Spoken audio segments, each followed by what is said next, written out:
Good morning. If you're somewhere else in the world where it's the afternoon, good afternoon.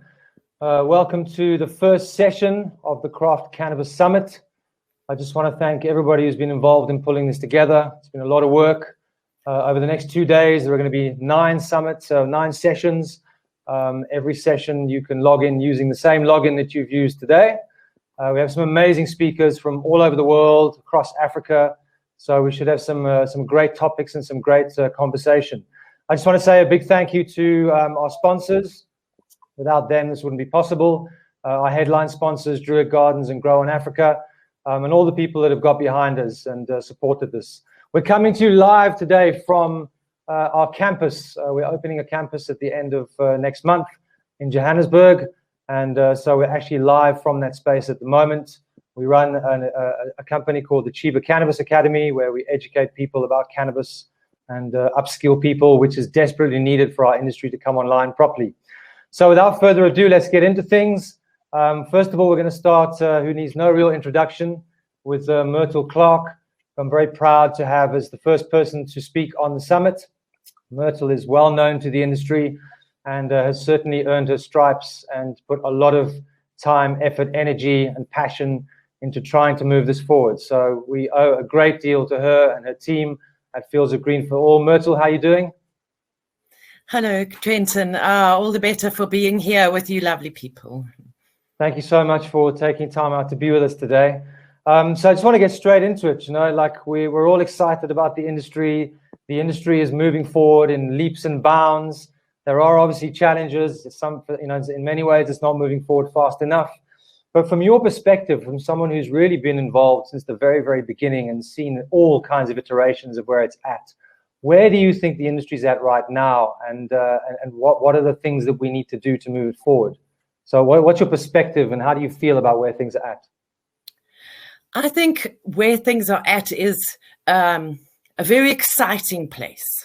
Okay, because there's so much happening at the same time. The momentum after the September 2018 judgment has been quite crazy. But at the same time, just a word of caution that people are still being arrested every day. So in one word, 2 words for where we're at the moment is gray area. So it's all very well to get very, very excited about the cannabis industry that is on its way, all the economic prospects, all the prospects of job opportunities, the prospects of actually growing, trading, and distributing cannabis in a legal framework is great. But one must always bring oneself back to the fact that we're still in a very gray area, because the plans for cannabis are all out in the air. But on the ground, there's a very, very stark reality that people are still being arrested every day. And, you know, when we were speaking about having the summit, I think it was last year, October, November, somewhere around there, you were up here in Joburg visiting us at the Jazz Farm.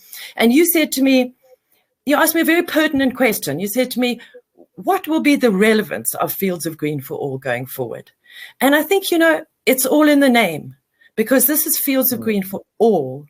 And when one talks about all, one talks about everybody, from the guy who's selling the matchbox on the corner all the way through to your fancy schmancy investment people in their suits and their fancy offices. So one brings oneself back to oneself all the time here at Fields of Green for All, because Charles on our Stop the Cops Arrest helpline gets those calls absolutely every day.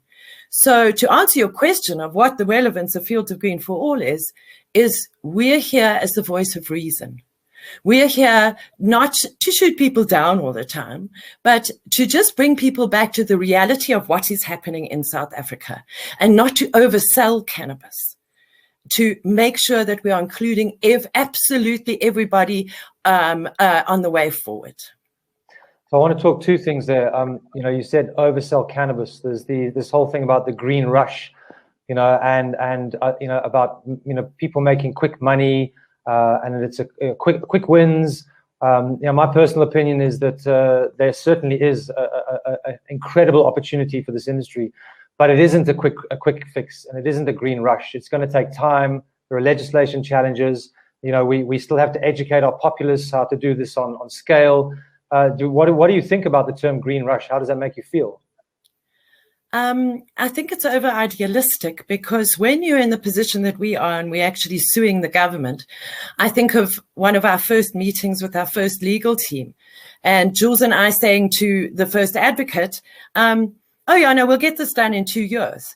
And he says, you won't get it done in 5. And now it's 11. So what we've had to learn along the way is patience, just patience and hard work, and being prepared to fail and try this and try that, and being prepared for charlatans and oil snakes, snake oil salesmen, along the way. So patience is where it takes, and paying attention to detail. In our manifesto book, there's a hell of a lot of detail. I'm sure a lot of people will not be reading the whole book even. But we try to cover every single aspect. And if we are going to have fields of green for all in every single aspect of what is a very, very complicated industry, then we're going to have patience and not rush into it. And, I have this beautiful antique sticker from the 60s that says, hemp will save the world. And what I'm going to say is that it's not. It's not going to save the world, just the way it doesn't cure cancer. These huge, big, sweeping statements are all very well for campaigns and ads and all of that. But let's be the voice of reason, and let's look to include everybody else along the way. Yeah, I mean, ultimately, it's not cannabis that's going to save the world. It's human beings that are going to save the world, and obviously utilizing the tools that we're given. Just touching back on the point about equality, and something that is a constant topic of conversation in our country is just making sure that everybody can benefit from this. And there are models that are being rolled out in the moment. I've been reading about the model in Thailand, which is very inclusive on all different levels.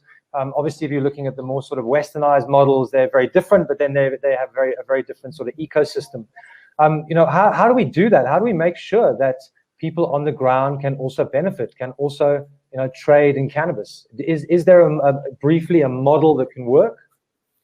Well, I think the model that can work is our South African constitution, because if you use that as a measure, then it becomes quite simple, because we've got this awesome guiding document that is the umbrella for hopefully everything that we do in our country. So the bigger picture is the South African constitution, and then to go with the picture on the ground, we've got our Fields of Green for All manifesto, which is, it's a guiding document. And one should hope whoever gets the tender to write the cannabis master plan for South Africa will use it as a guiding document. And what really drives us is all of these people who have suffered because of cannabis prohibition. So what we also have in the background is the trial of the plant. We haven't finished in court in Pretoria yet. So if the new laws and regulations do not pass constitutional muster, which our dreadful proposed cannabis bill definitely doesn't, then we have this trump card in our back pocket.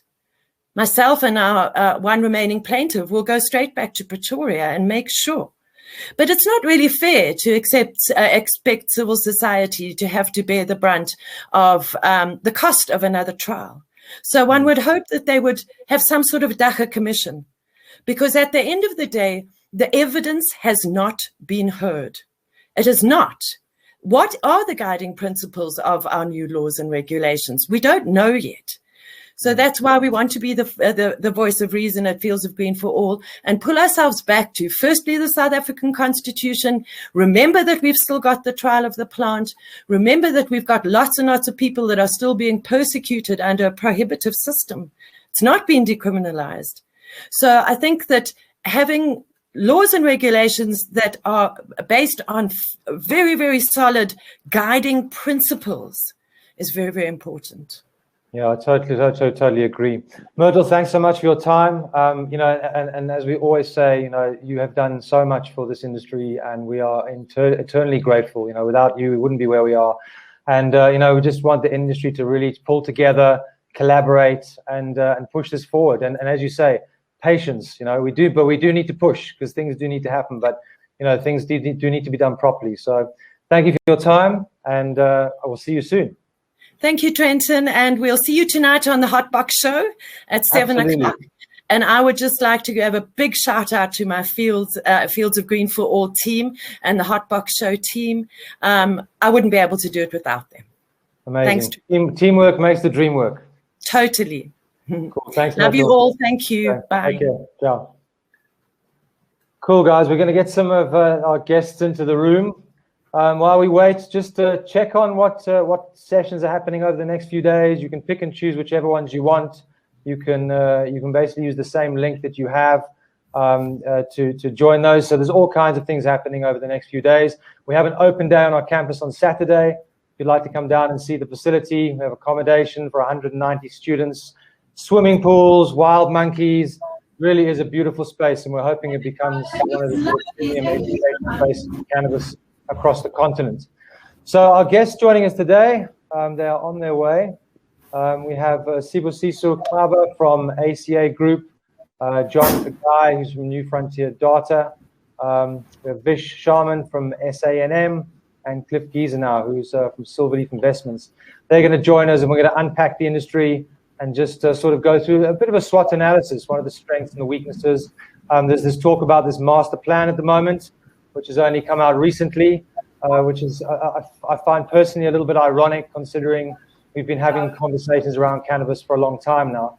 So, but we've just got to deal with what we have to deal with. And I think what's really important as an industry, and this is a narrative that we try and push in everything we do, is that this is an industry with huge potential for a lot of people to be involved. And there is a piece of the pie for everybody. And what we call on the industry to do is to collaborate, is to work together, is to be honest, to be transparent, and particularly to make sure that we protect the consumer. Because ultimately, we are dealing with products that are psychoactive, we are dealing with people's health and wellness, we are dealing with some pretty serious things. And it is our responsibility as an industry to ensure that those things are in place. And, we do get a lot of conversations that happen, with the big stick, bashing government, bashing sort of the people who are supposed to be doing regulation.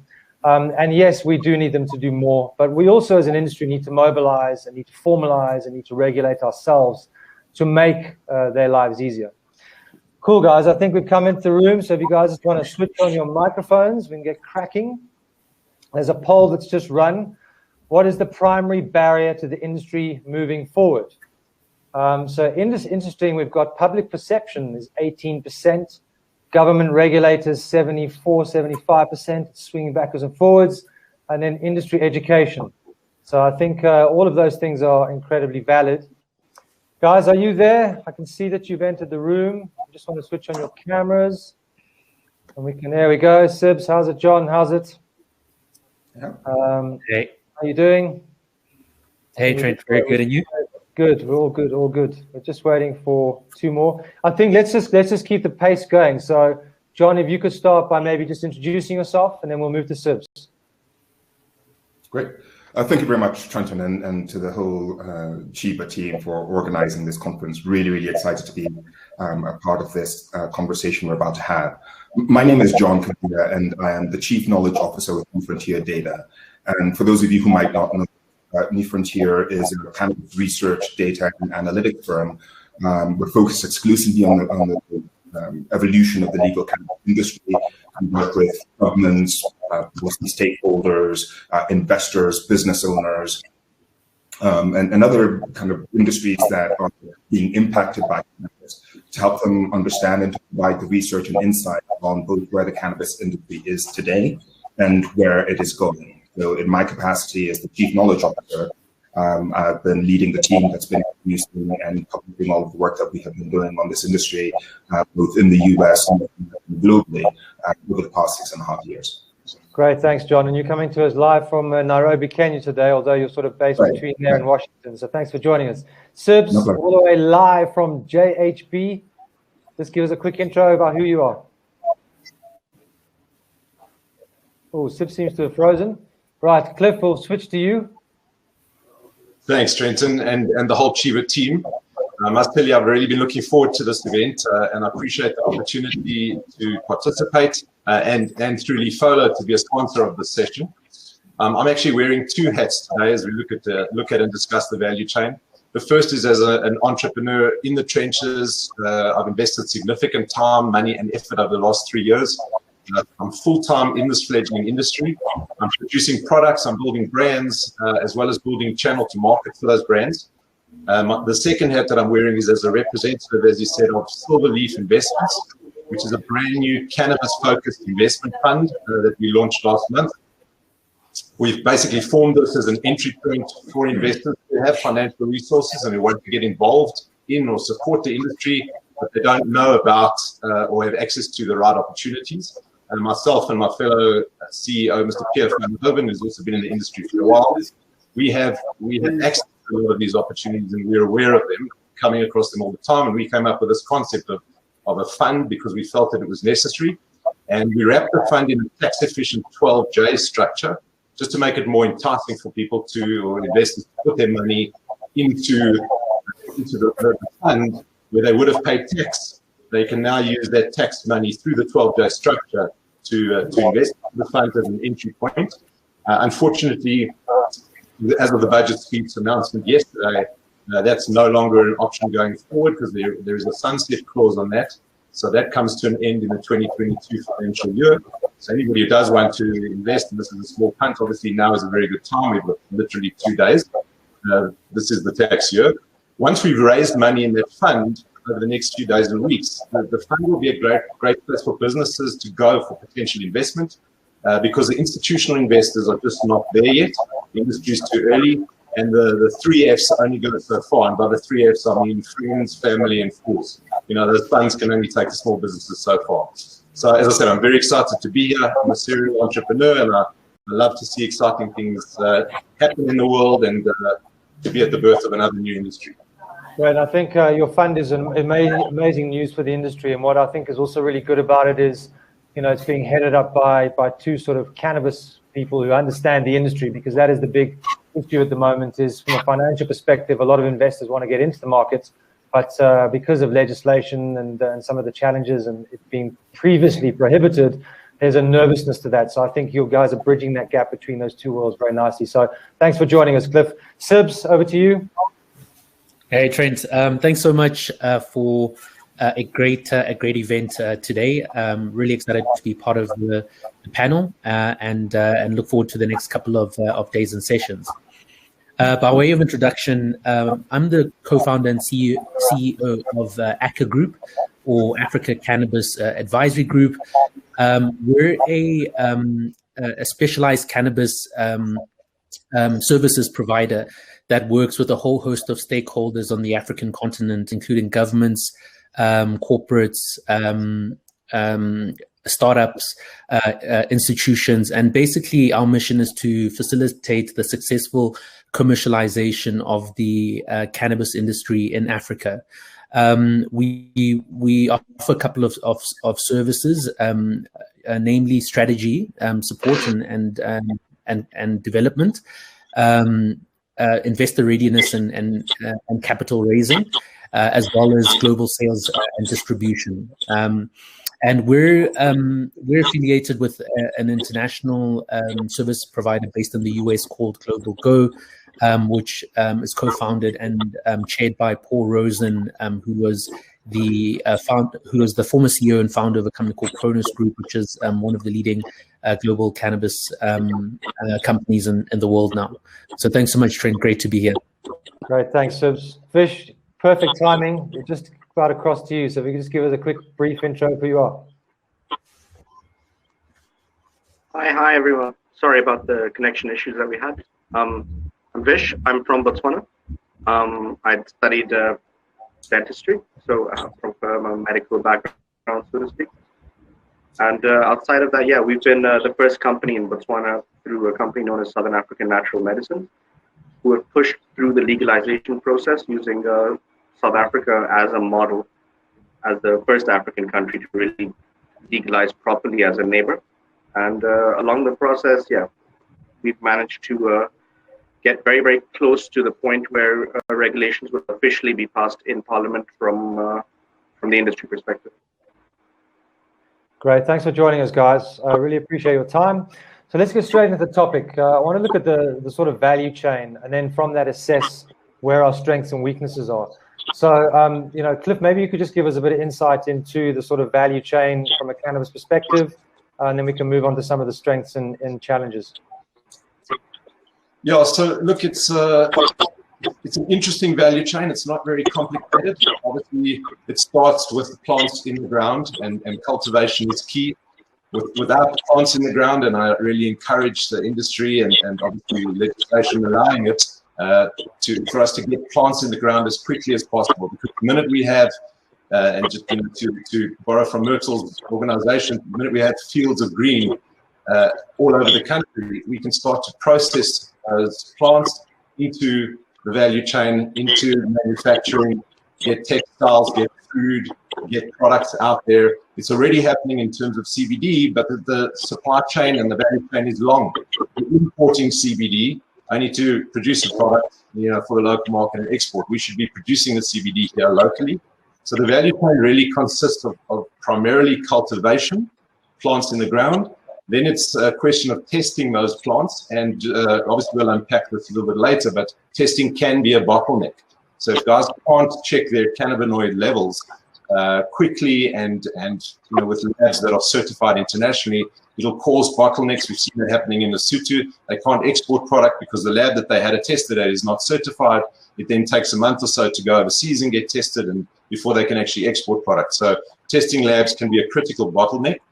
After the testing labs are the extraction and processing facilities, whether that's decortification for hemp into the textiles and hempcrete and all those other good things, or the extraction into derivatives, isolates, distillates, the different cannabinoids that can then be put into various products. And then it's the distribution of that. So it's the wholesaling and the retailing, and then a whole lot of ancillary services that support the industry.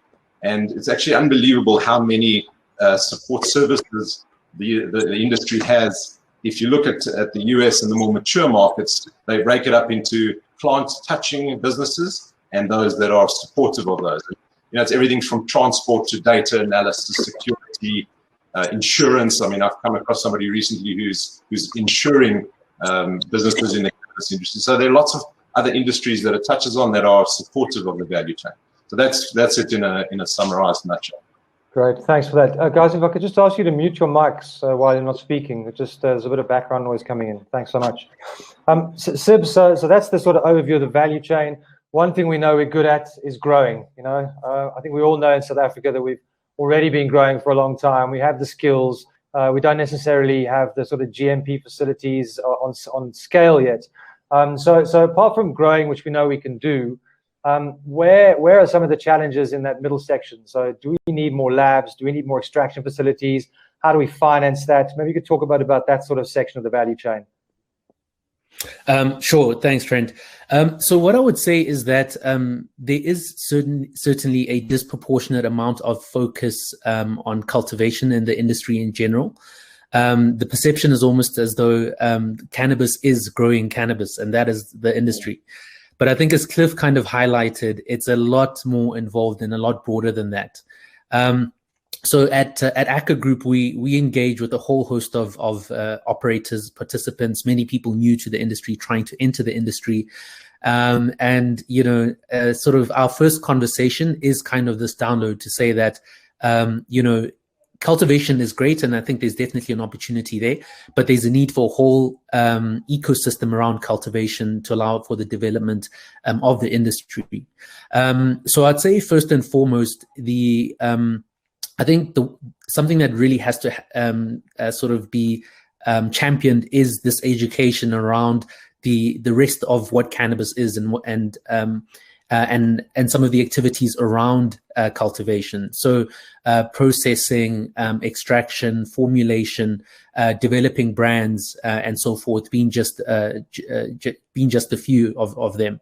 And I think even with the investment community, so as much as we haven't had a we haven't reached a sort of inflection point in terms of local investors entering the cannabis industry. It's great to see the likes of Silverleaf, which I'm also on the investment committee there, making a very important, or taking a very important step forward, which I think will allow for many more sort of institutional investors to seriously begin considering this asset class.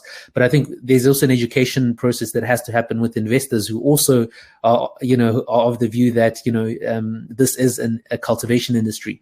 And so I think that's certainly a major challenge in terms of just contextualizing what the opportunity really is, and where some of the other activities are, and probably much higher margin activities are within the industry.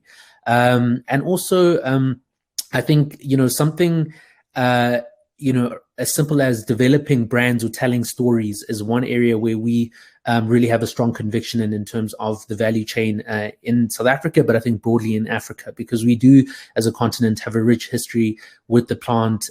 We do have sort of unique communities and areas within the continent that have a story to tell around their relationship with the plant, which can translate into brands around wellness, around in future, around recreational, and also just telling the story of the South African sort of ecosystem in cannabis industry as well. I think that's a very good point. Everybody's talking about licensing to grow, but if you can't process and test what you grow, we're going to end up with all this cannabis we can't do anything with.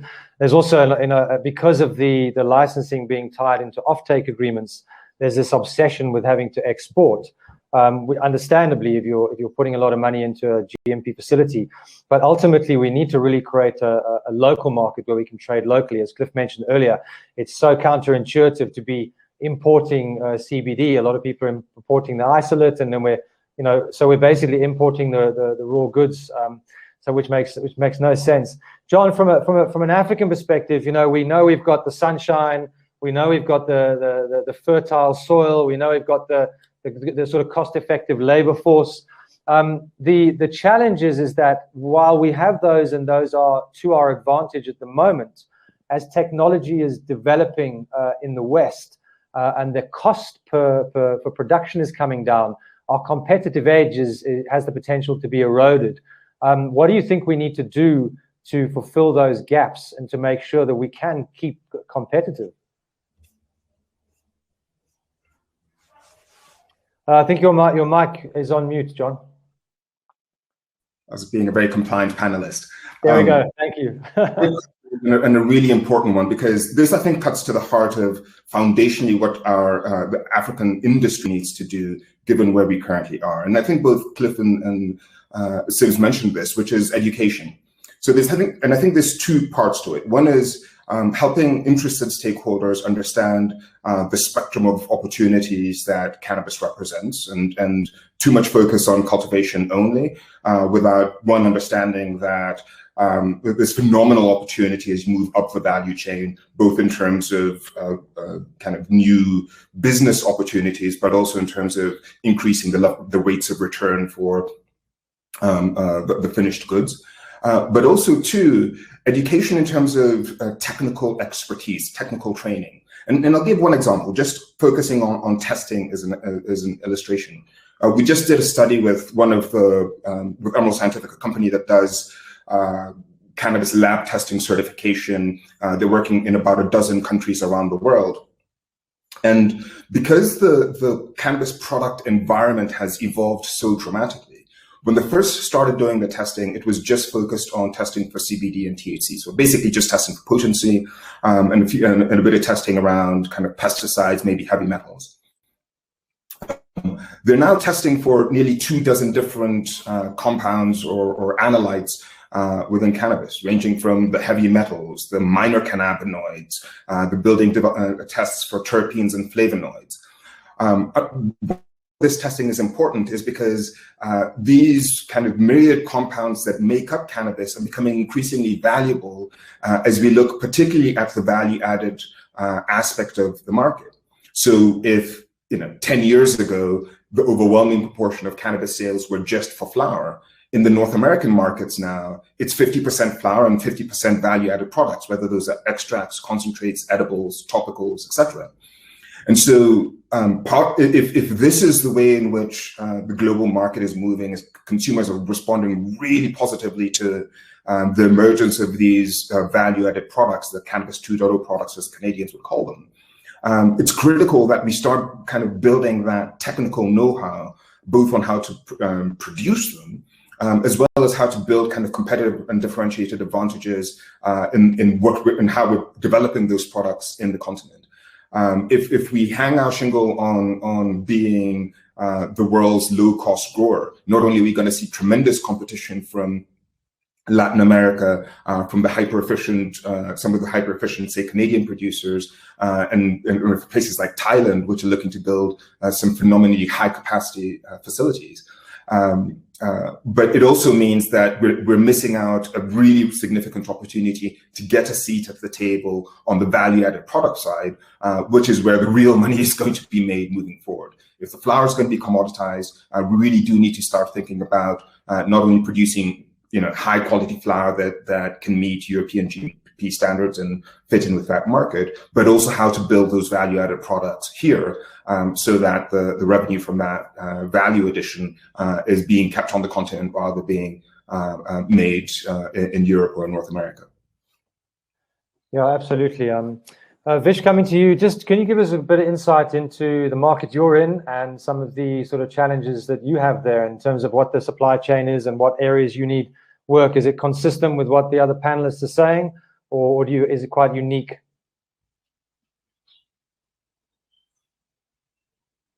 Vish is also being a good panelist and muted his mic. He'll need to unmute. There we go. Sorry about that. Yeah, compliment as always from the start. Yeah, we're in our infancy, you'd say, a lot more than South Africa is, perhaps a year or two behind in terms of our regulations completely being put in from a parliamentary perspective. COVID obviously hasn't helped. It was supposed to have been done perhaps a year ago, March, but COVID hit a bit, rightfully so, became the headline maker at this point.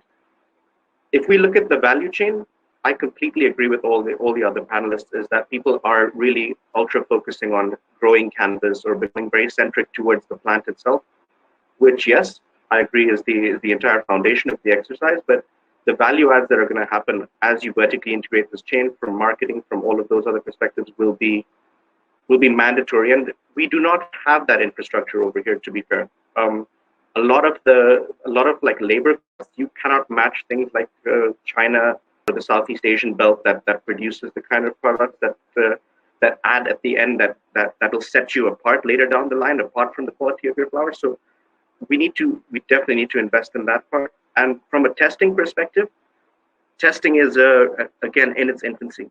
It luckily does exist in overlapping industries, but it doesn't exist specifically for cannabis, and that's something that needs to be addressed if you're going to be able to compete on a market global standard whereby you're going to maintain consistency through your product throughout your supply chain as a brand. Because as you were saying earlier, and it will be commoditized at the flower level, at the seed level, at all raw material level.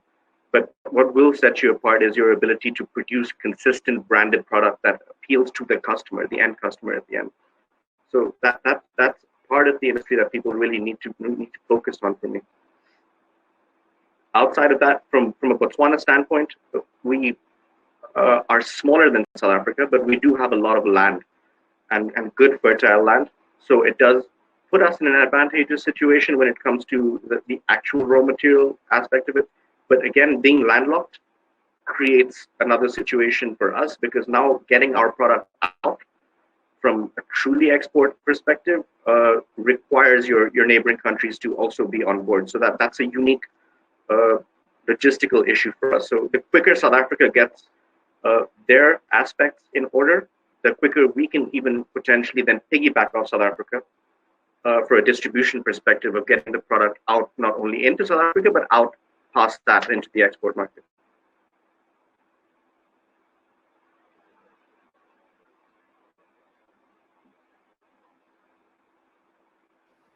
Trenton, sorry, I'm not hearing anyone. See, now I'm behaving and I'll put myself on mute as well. I think one of the things we forget, you know, as Africans, we're always constantly focused on internationals and the West, but we should be also talking to each other across the continent and trying to do deals with each other and working together, because we all have similar situations. So it's great to have a nice representation on this particular panel from across the country. Just before we move on, I just want to quickly, we're just going to do a quick giveaway. So this session is powered by Lefolo, which is a sort of herbal smoking brand. And we have 3 packs of Lefolo to give away. So the winners of those, I'm going to read those out, is Sanda Tondlana. We have Lorraine Keenan, and Sanele Mtumbu. I hope I got that right. So from Joburg, from Natal, and from somewhere else. So those 3 giveaways are courtesy of Lefolo. Thank you so much for that. Your prizes will be in the post, guys. Cool. Moving on. So let's talk about the opportunities. You know, let's you know, we often have this negative narrative at the moment because we are sort of wading through treacle at the moment in terms of some of the regulation, and we'll get to that in a minute. But let's talk about the real opportunities right now. Sibs, what in your mind are the immediate opportunities, the quick wins?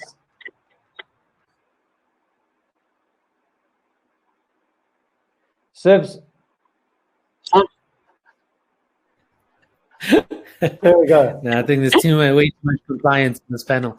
But you know, as mentioned, I think for us, the most exciting area for this industry, definitely over the next 10 years, is around telling stories and developing brands. You know, so, you know, I think that just expand on that, Sibs, telling stories, because I like that. Just expand on your thought on that, please.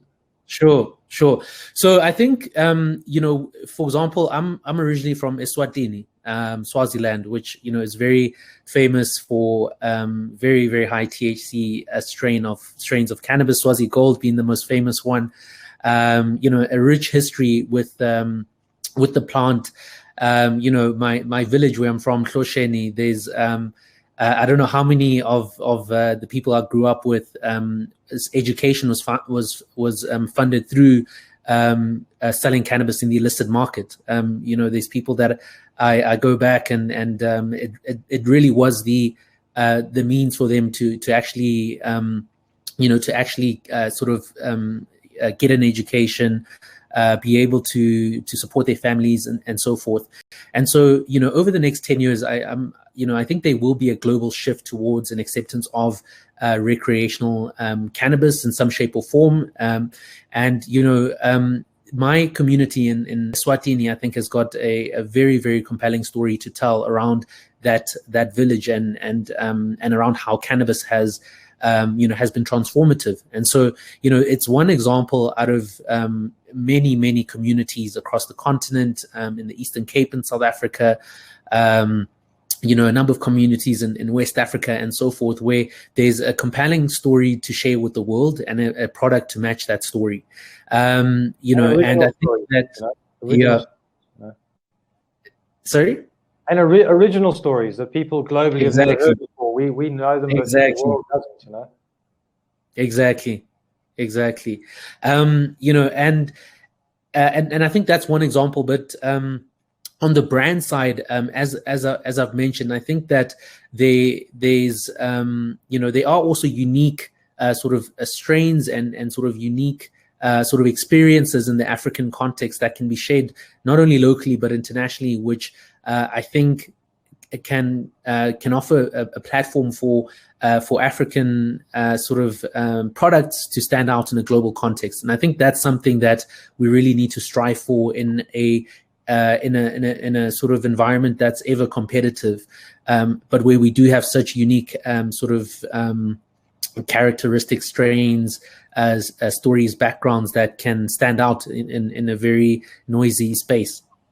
Can I just make a comment on that, Trenton? Yeah. So I mean, I know we're sponsoring the session today, but I think Lefolo is a very good example of that. So it's very much an African story. It's an African brand. I started it in 2018 after seeing the concept of herbal blends in Amsterdam. In all the coffee shops, you're not allowed to smoke tobacco there. You can only smoke herbal blends. And the markets in the Middle East, I saw multiple versions of it. And then I wanted to import them and stop myself and said, hang on a sec, we've got incredible biodiversity here in South Africa. We've got some amazing African traditional plant medicine. And I spent a couple of months developing the product and saw that there wasn't a commercially and easily available product out there. So it's a healthier alternative to tobacco. It makes people cough less, especially non-smokers that are not used to tobacco, that are mixing with the weed. In fact, we now borrow, there's a famous phrase in South Africa, it's called when people zol. So we say when people zol, they should use Lifola. But it's very much an African story. I consulted with a friend who's a herbalist and a sangoma, and we're now in over 200 stores and are in the process of going global. So exactly as you're saying, it's about building brands, it's about telling stories, but the lessons that I've learned, and I'm happy to share whatever I can over my journey, is that building brands takes time and it takes money. And that's in fact part of the conclusion of why we came to the Silverleaf Fund is to build a brand, especially a global brand. I mean, when you look at what global South African brands are out there, everybody knows Amarula, and Boss Iced Tea is another good example. Sally Williams has gone global. So there are South African brands out there, but it takes time and it takes money. Just wanted to put that point across. Yeah, absolutely. I think there's also this talk about, boutique cannabis. So whether it's your Malawi cob or your Swazi or your, Durban poison's already been taken and, sort of, I was going to use something negative there. Let's keep it positive. But, so we've already got that, Girl Scout cookies is, I think, is it 50 or 60% Durban poison. But obviously we didn't capture that brand. So I think it's very important that we do that. John, from an international perspective, you're obviously, spending a lot of time in the States. Do you think there's a market for the African story, for African products in those territories? So on the consumer side, yes, I think there would be a lot of interest in compelling African products. I just think we have to be realistic here about how long it's going to be before there is a global import-export market that is bringing products, particularly into the United States. It's already difficult enough as it is to get product into Canada, but getting product shipped out of Africa and sold in American stores, I think we're a long way from that happening for a few reasons. One, it's the kind of local American regulatory environment. It is still illegal. Our cannabis remains illegal at the federal level, at the national level in the US. That will likely change this year, but even once that changes, or likely change within the next 2 years, but even once that changes, I think establishing a regulatory framework by which you can get product shipped in, finding the kind of retailers that are going to be willing to carry these products at a time that there's a more than abundant supply in the US markets. It's going to be a long time coming. So I think we should temper our expectations. One, with the expectation that Europe is likely going to be the more likely kind of export destination than either Canada or the US. Two, the European markets are going to take a while before we see there being the capacity to absorb all of the production that is happening in not just in Africa, but in Latin America, and increasingly being kind of developed in places like India and Asia.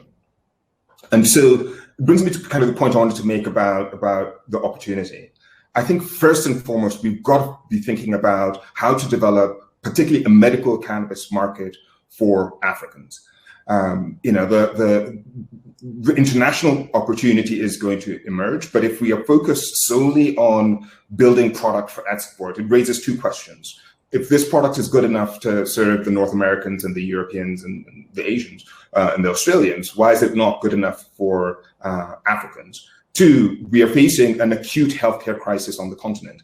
And if medical cannabis can play an offsetting role to some of the phenomenal costs we're incurring for imported pharmaceuticals, improving the quality of life, reducing the burden of care, for something that grows prolifically and very successfully in the continent, I think it's a phenomenal missed opportunity and a generational loss for us not to consider and find ways to incorporate that into our healthcare infrastructure. And then three, it gives us an opportunity to deploy this far more quickly than we would be able to deploy an industry if we relied solely on the international export markets.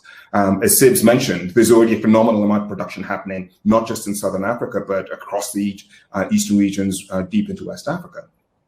this product is there, the growers know how to produce it. It's there's a local consumer market, and at least on the medical side, for the types of applications that would be well suited for the African context, it does not need to be kind of produced at the GMP level threshold, which candidly a lot of growers are not going to be able to do or do quickly. I don't think it needs to be a product produced to that standard for it still to be very efficacious. You can require some maybe minimal testing or work through cooperatives to ensure nominal production standards are being met. But I think that the real opportunity to deploy this as a continent-wide industry quickly is going to hinge on the ability to get it legalized for domestic use quickly. And with the international export market being, in my assessment, a second follow-on opportunity once we've been able to build the kind of infrastructure required to meet the GMP requirements, particularly for the European market. Yeah, absolutely. I think that's very, very well said. I think, we do often get fixated on, the international markets, but we have a local market right here. And, if you look at the cost of sort of CBD at the moment, it's totally well out of the reach of most LSMs. And until we can get those costs down, which will happen in time, it will be a massive missed opportunity for products like CBD to stay within the sort of elitist band. Vish, what do you agree with those kind of sentiments? What other opportunities do you see for the African continent? You'll need to unmute your mic again. There we go. Sorry. Yeah, absolutely agree with the rest of the panelists and in terms of the nature of the situation right now, but the over concentration I think people have in terms of the testing and the precision of what the product is. We don't need to overtly focus on the pharmaceutical market, because I think, as he was saying, getting stuff up to GMP levels of production is not going to be that easy for the African continent that hasn't generally done that with a lot of their other industries, or the absence of it being there. So it's going to be something which more mature markets will be much more easier to transition into, like South Asian markets that are so used to having an export-based market compared to us. If you take that out of the equation temporarily and just look at it from the point of, I think because we're a very young industry compared to, for example, mining or other industries, our ability to collect data and assimilate data globally, to be able to use it to enhance our products and enhance our marketing and enhance not only the growth and the cultivation, will be key to us, because nobody else is going to have the kind of data with respect to Africa that Africa will have to generate for itself. And the ability to collect big data, the AI aspect of it, the automation aspect of it, is huge parts of the value chain that I think nobody's really looking at from our perspective. I really think that we need to stop thinking about Africa as a hub for cheap labor and making people bend their back over at the cost of nothing. I think you need to think of it in terms of how much can you make this entire procedure much more streamlined without labor being what you're hinging on, and bring automation in, bring the IT industry in, bring blockchain technology in from a tracking perspective, because it's going to be amazing for the future.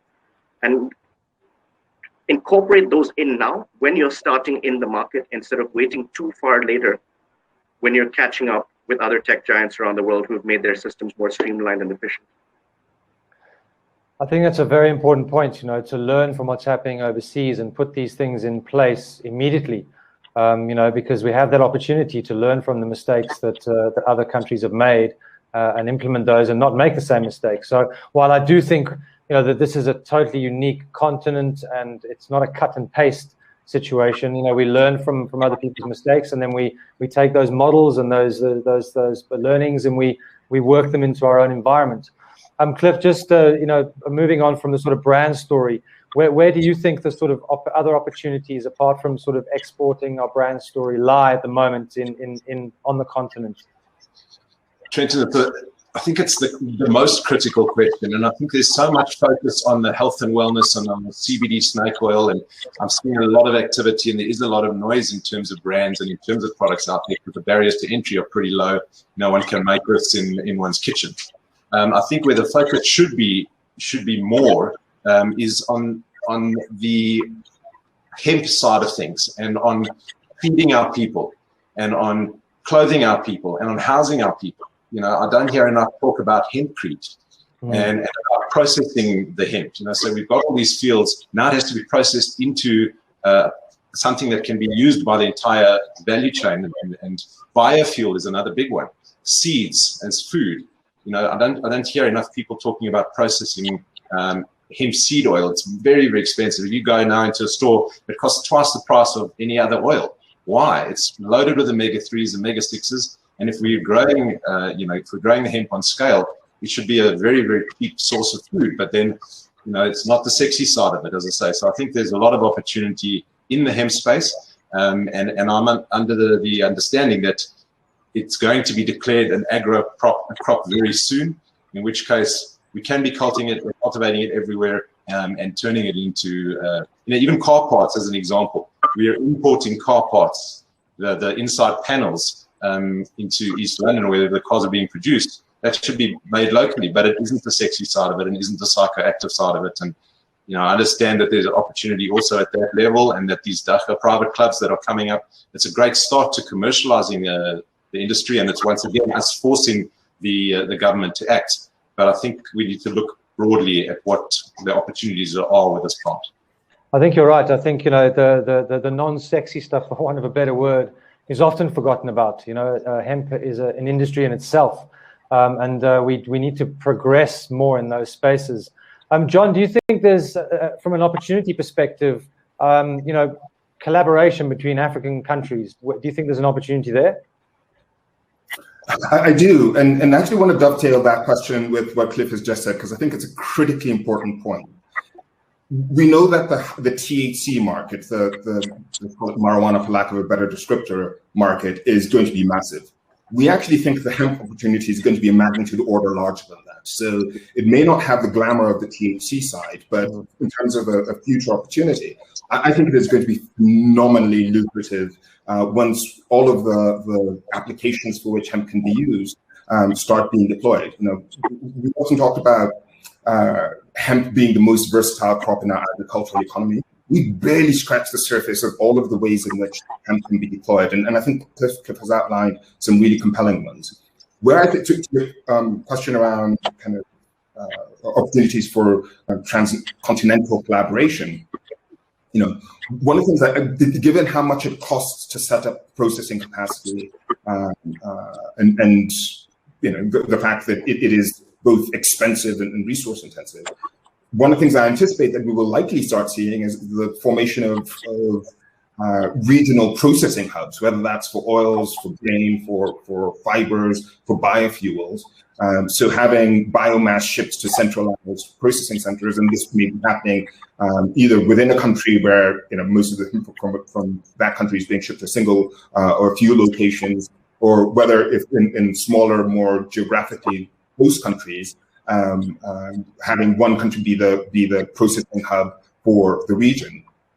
That's good. I think that to me is one of the low-hanging opportunities for collaboration.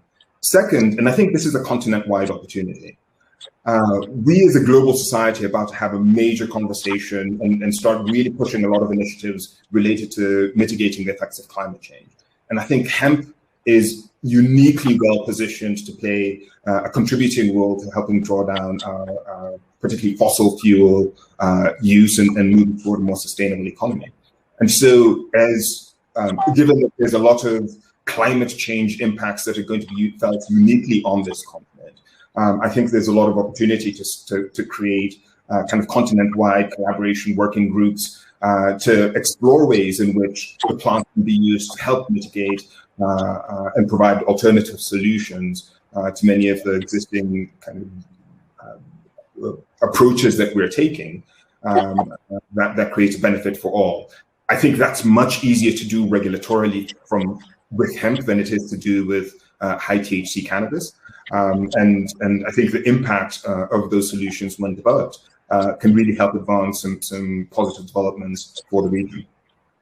I think that's a very valid point, and I think this is one thing that's really interesting is that it's actually bigger than cannabis, because of the potential for a positive impact on our environment, on our health, We do often focus on the recreational and the psychoactive side, but if we take all of the different elements of what cannabis can do, it's bigger than anything we can imagine and has the potential to have seismic impact on our continent and across the world. Sibs, the word collaboration keeps coming up. Do you think we collaborate enough in the South African industry? Do you think we work together enough? Do you think we're sort of all sort of helping and assisting each other, or do you think that's a barrier, or do you think it's something that's working okay? Trenton, I think you bring up a very, very good point, because I think one of the big weaknesses that I see in the South African industry is around the fact that many operators across the board, actually, and even across functions, basically operate in a silo. So I think a kind of basic or simple example of this is a government engaging with the private sector, or the private sector engaging with government. That's one of the areas where collaboration and sort of ideas exchange and sort of having an idea of where government is in terms of their process, where the private sector is, where the pain points of the private sector are. Those kind of conversations are not happening enough. They're quite often very fragmented. And it is something that is really hindering the development and the acceleration of the industry. And I think, if you take that as an example, there's definitely, I think, an element of blame on both sides. I think perhaps the private sector, with all the enthusiasm and the potential that they see in this industry, get quickly frustrated with how slow, for example, governments are moving in terms of introducing business-friendly regulatory frameworks. On government side, there's a whole host of challenges in terms of introducing a new industry with so many touch points and so much complexity. And I also think within the private sector, there also isn't enough collaboration. Before I actually started the ACA Group, I did an international roadshow where I spent some time in Israel, Canada, and Europe, really trying to understand how those industries were developing.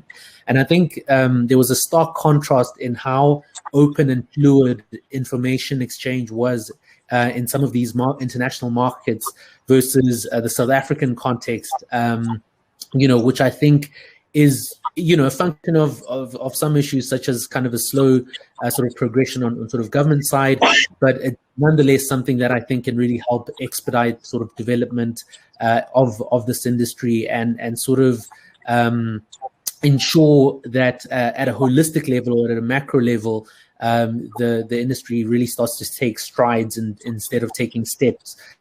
So I think that's certainly something that really needs further focus. And I think the work that you're doing, and I think the summit is a great example and a great initiative that takes us closer towards a much more collaborative sort of environment and ecosystem.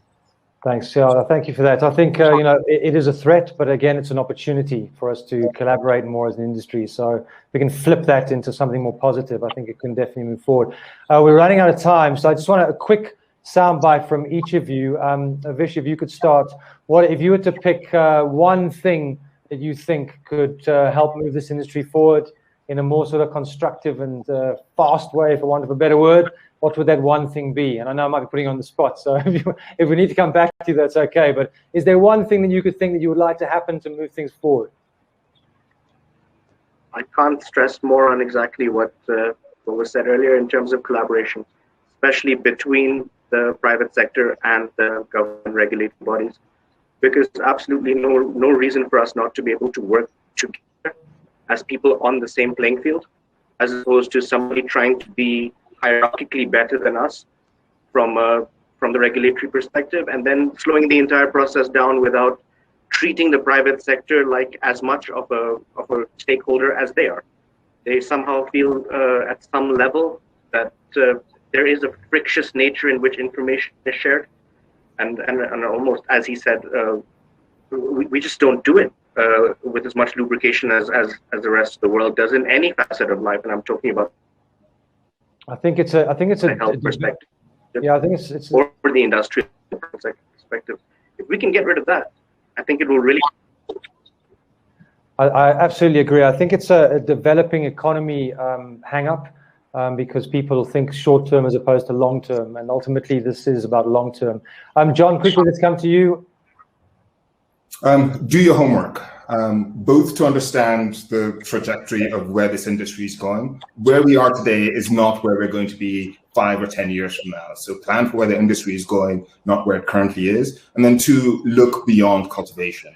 This phenomenal opportunity that can be built right now in the upside value chain. And I think the folks who get into those spaces early are really going to be well positioned to capitalize on this market as industry grows. Agree, and I think it's a very important point that's come out of this is, we do need to grow, but let's also focus on other things. Cliff, any final words from you? Yeah, just in terms of the bottleneck, I totally concur with other panelists in terms of collaboration. There does need to be more of that, but we need as quickly as possible to enable trade. And we've started a Cannabis Trade Association, and I encourage everybody in the industry to join that association as quickly as possible, because we are engaging with government. We are lobbying for government to sit down with us as an industry. We're trying to bring a lot of the other associations and organizations like Myrtle, Fields of Green, and a few others on board to get government to the table to engage with us, to give us the right regulation, taking all the applications of the plant into account, all the stakeholders, making it as equitable as possible.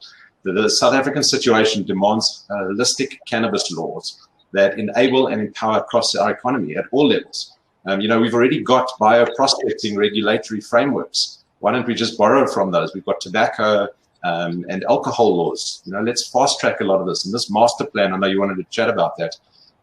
Master plans we have for other industries, the automotive master plan, it's been very successful. Let's learn from those those frameworks and try and implement them as quickly as possible. The world's not waiting for us. That's my one key message. The world, and John, I'm sure you can vouch for that, they're not waiting for us. The Western European countries are online, the South American countries are online. They're not waiting for us, but at the other end of it there's an opportunity for an African story.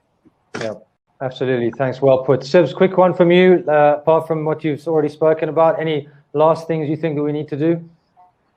Yeah, I think maybe just to circle back on one of the points, I think especially in the African context, I think education is, I think, at the heart of, of whether we can really sort of position the continent for long-term success in sort of a timely manner. Because I think as much as we see sort of this legalization wave throughout the continent, it's to John's point, it's from a basis where there almost isn't a real buy-in or belief in cannabis's medicinal potential and value and its industrial value. It's almost, let's try export and let's try sort of make as much money as we can and sort of limit any sort of kind of localization of this industry. And so with education, I think comes an embrace of of the potential of the plant around medicinal, around industrial, around wellness needs, and then that's when you can really have a long-term sustainable, a successful industry that benefits the local economy,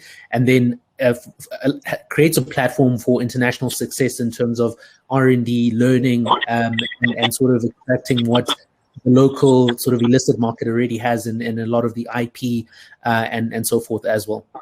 Yeah, agree. Guys, thank you so much. Some really valuable insight. Really appreciate it. I think the general consensus is that this is an industry moving forward with a lot of positive opportunities, but there are a few things we need to shift in terms of our perspective and approach and what we focus on. So I really appreciate all your time.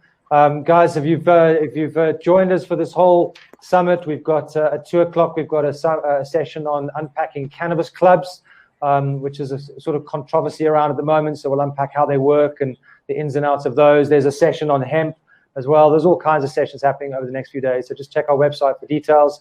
I'd like to thank Lefolo for sponsoring this particular panel. And thank you guys for your time.